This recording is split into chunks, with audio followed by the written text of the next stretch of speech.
विदिशा से हमारे संवाददाता राम बाबू की रिपोर्ट। आर्थिक संकट। यह कैसा संकट?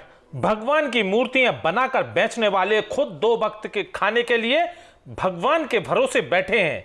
भगवान की मूर्तियों से श्रद्धा जगाने वाले खुद भगवान की आस में बैठे हैं। रोज 200 से 300 कमाने वाले इन परिवारों को अब 50 रुपए की आमदनी नहीं हो रही है। भूख के सोना पड़ रहा है। विदिशा शहर के बाईपास पर सड़क किनारे झोपड़ियां बनाकर रहने वाले मूर्तिकारों को दो वक्त की रोटियां भी नसीब होना मुश्किल हो रहा है। कोरोना महामारी में यह लोग ना तो मास्क के बारे में जानते हैं, ना ही सैनिटाइजर के बारे में इनको पता है। यह तो बस मूर्तियां बेचकर किसी तरह अपना जीवन चलाते हैं।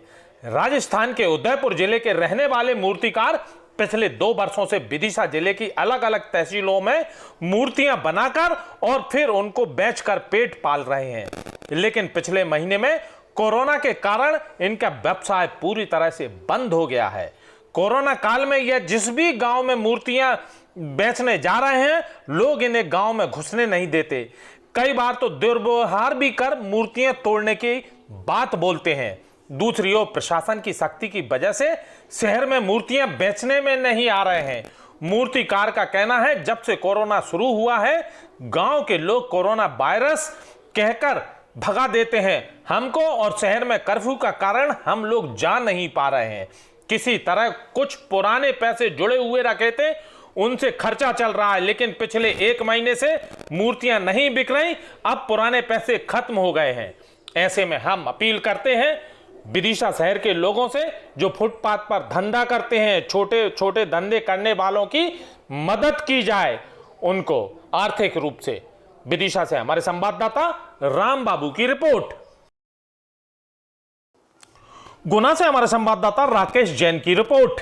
ले उड़े लुटेरे 40 तोला सोना और 2 लाख रुपए नगद। विरोध करने पर की 4 लोगों के साथ गंभीर मारपीट। आरोन क्षेत्र में चोरी की वारदात के साथ ही डकैती की वारदात होना शुरू हो गई है।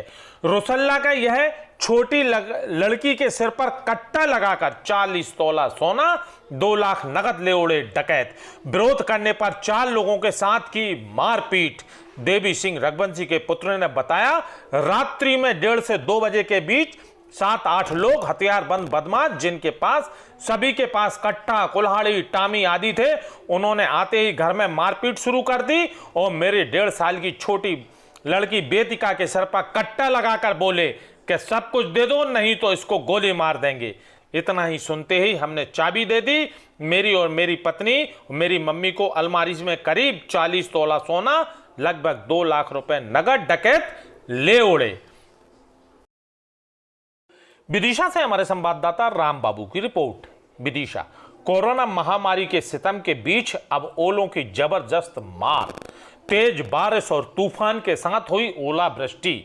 हैदरगढ़ के झारपोनिया, खिरिया, जागीर और ग्यारसपुर, धामनोद में तेज पानी के साथ भयंकर ओलावृष्टि हुई। पूरी सड़कें ओले से सफेद चादर में पटी पड़ी थी। खुले में रखा गेहूं ओले और पानी से भीग गया था, जिससे किसानों को भारी नुकसान हुआ। विदिशा से हमारे संवाददाता राम बाबू की रिपोर्ट।